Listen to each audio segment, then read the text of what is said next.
હવે રેવા દે ભાઈ, ભૂતની વાત રેવા દે હવે. હજી એક તું વાત સાંભળ મારી ખાલી. રેવા દે ને. વાત સાંભળ. એકવાર રાતે 3:30 વાગે મેં નકાયરો બરોબર ઘરે છે.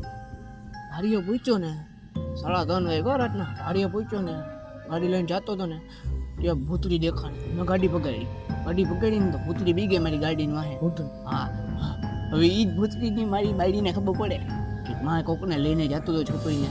મારી બાયડી મને કેવું મારે એના કરતા મેં ગાડી ઊભી રાખી ને ભૂતડીને દીધો સટ્ટી દીધી ને ઝાપટું દીધી સટ્ટા.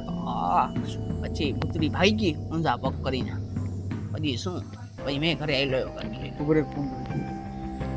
ક્યાં છે આવતો સમીર ફેંકા ફેંકી કરે છે ભૂતની. સમીરના ઘરમાં જાય તો હમણાં ખબર પડે.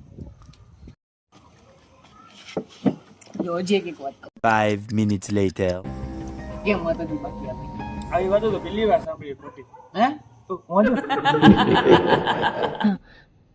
હારા લેતા ના ના જવાબ અમે નહીં આવું કે મને ખબર જ તો ખોટું બોલતો સાનવા જતો હોય. સાનવાજ મને ખબર હતી સાનો જ થોડા રેવા દે ને તું. હવે રેવા દે તારી વાત. રેવા દે ને ભાઈ. ઓય આમાં જવું છે. Very much.